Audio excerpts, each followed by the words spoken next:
Good morning छात्रों। हमने कल देखा था कि किस प्रकार गोलीय दर्पण में अवतल दर्पण तथा उत्तल दर्पण दोनों ही मामलों में रे डायग्राम किस प्रकार बनाया जाता है, ये हमने देखा था। हमने देखा था समानांतर रेखा के लिए किस प्रकार का होगा रे डायग्राम, अगर फोकस से होकर गुजर रहा है तुम लोग का इंसिडेंट रे या फिर आपतित किरण तो कैसा बनेगा रे डायग्राम, और अगर सेंटर ऑफ कर्वेचर या फिर वक्रता केंद्र से होकर गुजर रहा है तो किस प्रकार का डायग्राम बनेगा। और एक हमने देखा था कि अगर आपतित किरण पोल में आके गिर रहा है तो उस स्थिति में किस प्रकार का रे डायग्राम बनेगा। आज हम लोग अपने क्लास को आगे बढ़ाएंगे, भाग 4 में जाएंगे, जहां पे हम लोग एक बहुत ही इंपॉर्टेंट रिलेशनशिप को देखेंगे, एक संबंध देखेंगे जिसके बीच में फोकल लेंथ या फिर नाभि की लंबाई तथा वक्रता त्रिज्या या फिर रेडियस ऑफ कर्वेचर में, तो फोकस की लंबाई f तथा वक्रता त्रिज्या r में क्या संपर्क है ये हम लोग देखेंगे। इसके लिए मैंने अवतल दर्पण सिलेक्ट कर लिया हूं, ये तुम लोग उत्तल दर्पण के लिए भी कर सकते हो, उसमें रे डायग्राम थोड़ा अलग बनेगा। पहले इस रे डायग्राम को समझ लेते हैं। कल ही हम लोग ने देखा था कि अगर एक आपतित किरण, एक इंसिडेंट रे अगर प्रधान अक्ष के प्रिंसिपल एक्सिस के समानांतर आ रही है, आने के पश्चात वो क्या होगा, वो हमेशा जो आपतित बिंदु है, जो इंसिडेंट पॉइंट है x, वहां से गुजरते हुए, वहां से रिफ्लेक्ट होते हुए वो फोकस बिंदु से परावर्तित किरण या रिफ्लेक्टेड रे के रूप में वहां से निकल जाएगा। तो ये जो ब्लू रंग से रेखा दिया गया है, यह है आपतित किरण इंसिडेंट रे, और इंसिडेंट पॉइंट x में रिफ्लेक्शन के पश्चात ये रिफ्लेक्टेड रे या परावर्तित किरण के रूप में फोकस बिंदु से गुजर जा रहा है। अब ये जो बिंदु है पॉइंट ऑफ इंसिडेंट, इससे मैं एक परपेंडिकुलर बना रहा हूं, किसमें, प्रधान अक्ष में, जो बिंदु y पे आ रही है। यहाँ पे एक बात ध्यान देना कि ये जो yp है ये अति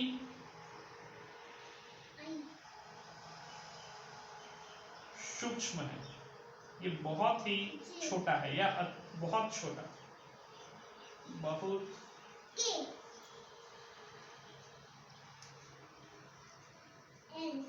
छोटा, ये बहुत छोटा है, ठीक है। तो इसको हम लोग काफी छोटा मान के ये समीकरण को या इस रिलेशनशिप को सॉल्व करेंगे। और क्या क्या है, तो यहाँ पे PF जो है ये हो गया तुम्हारा फोकल लेंथ, तो हमें प्रूफ करना है F इक्वल्स टू r/2, जहां पे इस चित्र में या डायग्राम में PF equal to F equal to focal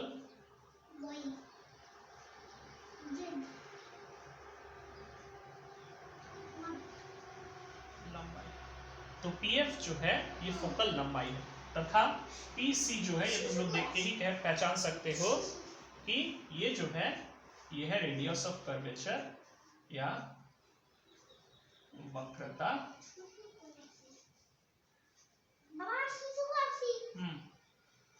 वक्रता त्रिज्या, ठीक है। तो यहां तक तुमने देखा कि डायग्राम से हम लोग कह पा रहे हैं कि PF जो है ये फोकल लंबाई तथा PC जो है ये वक्रता त्रिज्या है। और मैंने वहां पे कह दिया हूं कि YP जो है अति सूक्ष्म है, तथा एक और चीज XC जो है ये है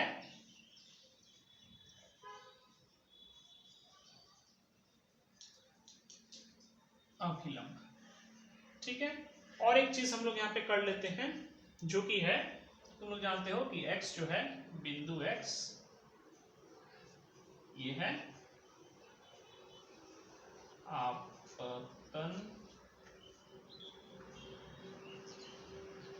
बिंदु या पॉइंट ऑफ इंसिडेंट। तो ये वो जानकारी है जो इस रे डायग्राम से हमको मिल रहा है अवतल दर्पण का। अब हम लोग को सिद्ध करना है कि फोकल लेंथ जो है वो रेडियस ऑफ कर्वेचर का हाफ होता है। कैसे सिद्ध करेंगे, तो हम लोग एक ट्राइंगल ले लेते हैं। कौन सा ट्राइंगल, ट्राइंगल XCF। अच्छा, उससे पहले हम लोग यहाँ पे देख सकते हैं कि परावर्तन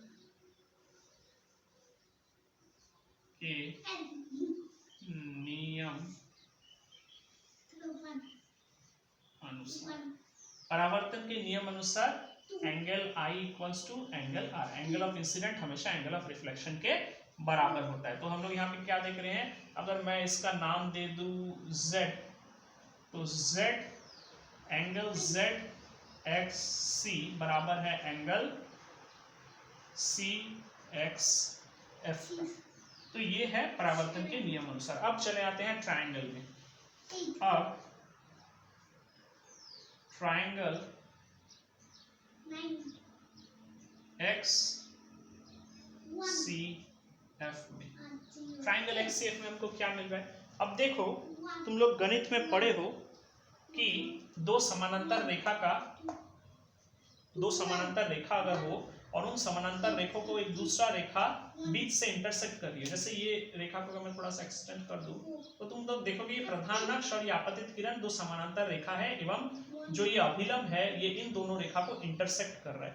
ऐसे इंटरसेक्शन पे जो ऑल्टरनेट एंगल होते हैं, जैसे एंगल आई, जैसे एंगल जेड एक्स सी और एक्स सी एफ, मतलब ये जो एंगल है ये जो होगा ये और ये जो होगा ये बराबर होगा। ठीक है, तो हम लोग एक्स सी एफ में देख रहे हैं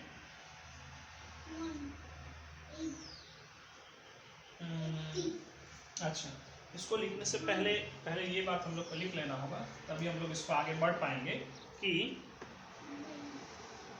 और रेखा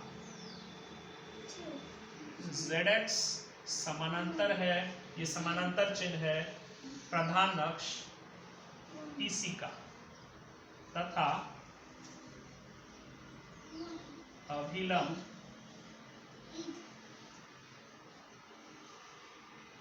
XC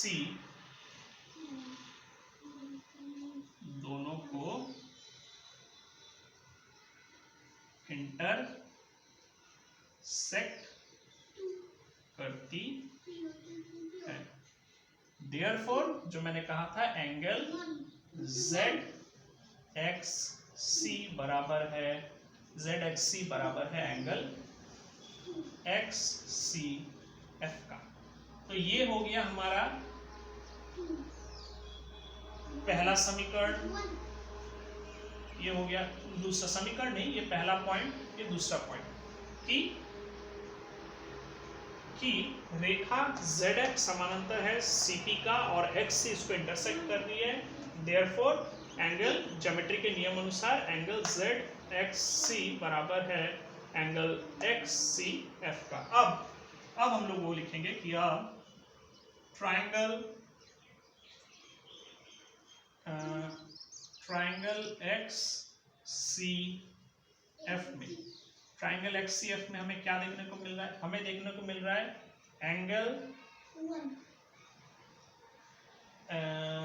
angle FXC equals to angle XCF, मतलब ये एंगल और ये एंगल भी आपस में बराबर है।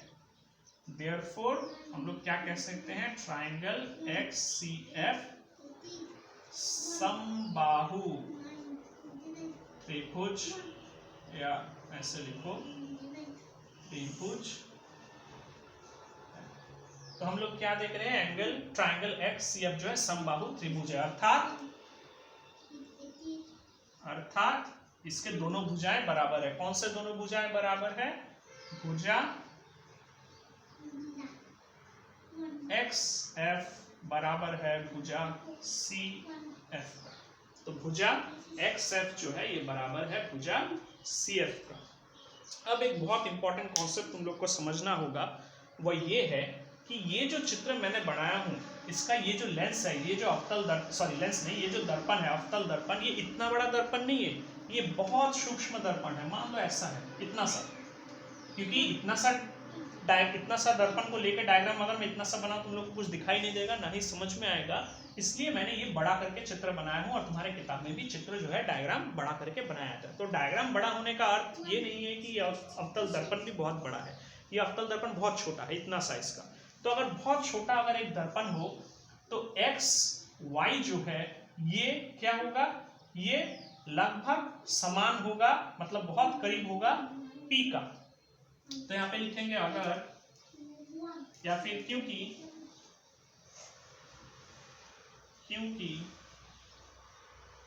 अवतल दर्पण जो चित्र में है, जो अवतल दर्पण चित्र में है वह बहुत छोटा है, वो बहुत छोटा है, इसलिए हम मान लेंगे, हम क्या मान लेंगे, हम मान लेंगे XY Pradhan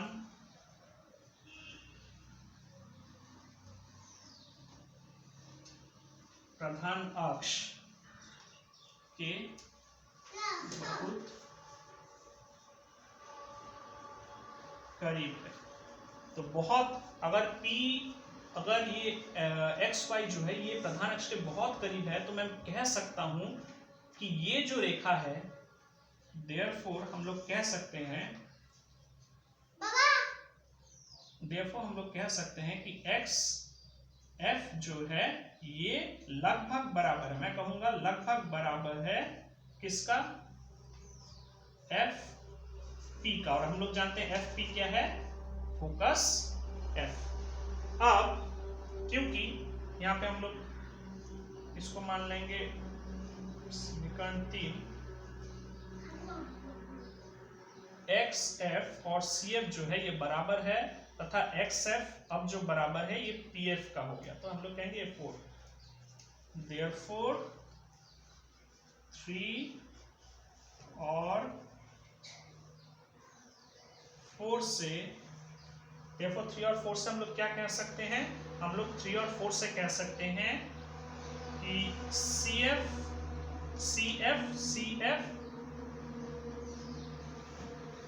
plus FP equals to CP।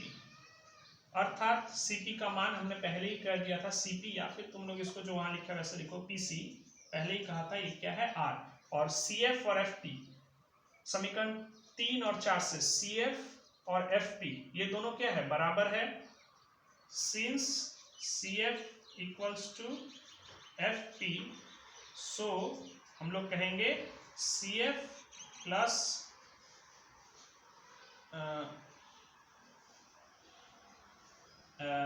इसको तुम लोग PF लिखो, तुम लोग का सुविधा होगा, PF, इसको भी PF लिखो।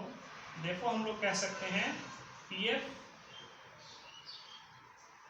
सो PF plus PF equals to R, और हम लोग कह सकते हैं 2PF इक्वल्स टू R, और हम लोग कह सकते हैं 2PF मतलब PF का मान क्या था, PF का मान था F, हम लोग कह सकते हैं 2F equals to R, therefore F equals to R by 2, F equals to R by 2, यही हम लोग को साबित करना था। तो एक बार फिर से मैं इसको समझा देता हूं। हमारे पास यहाँ पे क्या था, तुम लोग इसका स्क्रीनशॉट ले लेना। ये जो मैंने डिराइव किया हूँ ये किताब से थोड़ा ज़्यादा अच्छे तरीके से यहाँ पे समझा के किया गया है, किताब में काफ़ी शॉर्ट में कर दिया गया है, तो तुम लोग इसको ही नोट करोगे और इसको ही एग्जाम के लिए प्रिपेयर करोगे। यहाँ पे मैंने क्या दिखाया, एक अवतल दर्पण है जो बहुत छोटा है, लेकिन हमें डायग्राम बनाना पड़ता है बोल के हमने इतना बड़ा करके बनाया, इसलिए हमेशा याद रखना डायग्राम में बना हुआ जो मिरर या लेंस होगा, वास्तविक लेंस उससे बहुत ज़्यादा छोटा होता है। तो इस एजम्पशन को मानते हुए हम लोग देख रहे हैं एक आपतित किरण आके बिंदु X से परावर्तित होके फोकल लेंस से होकर गुजर जा रही है। X यहाँ पे जो PF है ये इसका फोकल लंबाई है, PC जो है ये उसका वक्रता त्रिज्या है, XC जो है ये अभिलंब है जो ग्रीन कलर से बना हुआ है, एवं बिंदु X जो है आपतित बिंदु या इंसिडेंट पॉइंट है। इसको मानते हुए परावर्तन का नियम अनुसार angle I equals to angle R होगा, अर्थात ZXC बराबर होगा CXF का। और हम लोग देख रहे हैं चूंकि ये आपतित किरण और प्रधान अक्ष समानांतर रेखा है और अभिलंब इसको इंटरसेक्ट कर रही है, इसलिए ये एंगल जो ऑल्टरनेट एंगल है इस दो समतल समानांतर रेखा का एंगल आई मतलब ZXC एवं जो है ये हो गया ZXC एवं XCF हो गया या XCP जो हो गया, ये क्या है, ये समान है। तो हम यहाँ से एक कंडीशन मिला 1, एक समीकरण मिला 2 एवं हम लोग देखते हैं ट्राइंगल XCF में, ये जो ट्राइंगल है XCF, इसमें हम लोग देख रहे हैं एंगल FXC तथा एंगल XCF ये दोनों क्या है, बराबर होगा। क्यों? क्योंकि 1 और 2 से हमें ये मिल रहा है। तो हम लोग कह सकते हैं ट्राइंगल XCF समबाहु ट्राइंगल है। क्यों? क्योंकि इसकी ये दो भुजाएं, ये वाला भुजा एवं ये वाला भुजा, ये आपस में बराबर है। तो उसके बाद हमें यहाँ पे मिल गया तीसरा पॉइंट। अब हम लोग देख रहे हैं क्योंकि अवतल दर्पण का चित्र अवतल दर्पण चित्र में वो बहुत छोटा है, इसलिए हम मान लेंगे कि XY जो है ये प्रधान अक्ष के बहुत करीब है, ये एकदम प्रधान अक्ष से जुड़ा हुआ है। अगर ऐसा हो तो हम लोग कह सकते हैं कि XF जो है ये PF के बराबर होगा, जो कि है फोकल लेंथ। तो हम लोग अभी समीकरण 3 और 4 से लिख सकते हैं कि CF प्लस PF बराबर है PC का, अर्थात रेडियस ऑफ कर्वेचर का। क्योंकि CF और PF बराबर है इसलिए हम लोग लिख सकते हैं PF प्लस PF अर्थात 2PF इक्वल्स टू R। तो F हो गया R/2। ये एक बहुत इंपॉर्टेंट रिलेशनशिप है फोकल लंबाई, फोकल लेंथ तथा रेडियस ऑफ कर्वेचर या वक्रता त्रिज्या का। तो उम्मीद करता हूँ तुम लोग को ये क्लास अच्छा लगा, पसंद आया। हम लोग नेक्स्ट क्लास में देखेंगे अवतल दर्पण से किस प्रकार विभिन्न परिस्थितियों में वस्तु का स्थिति कैसा, मतलब अलग अलग रहने पर जो प्रतिबिंब बनता है वो भी किस प्रकार अलग अलग बनता है। तो तुम लोग सावधान रहना, सुरक्षित रहना। नेक्स्ट क्लास हम लोग इसको कंटिन्यू करेंगे। धन्यवाद।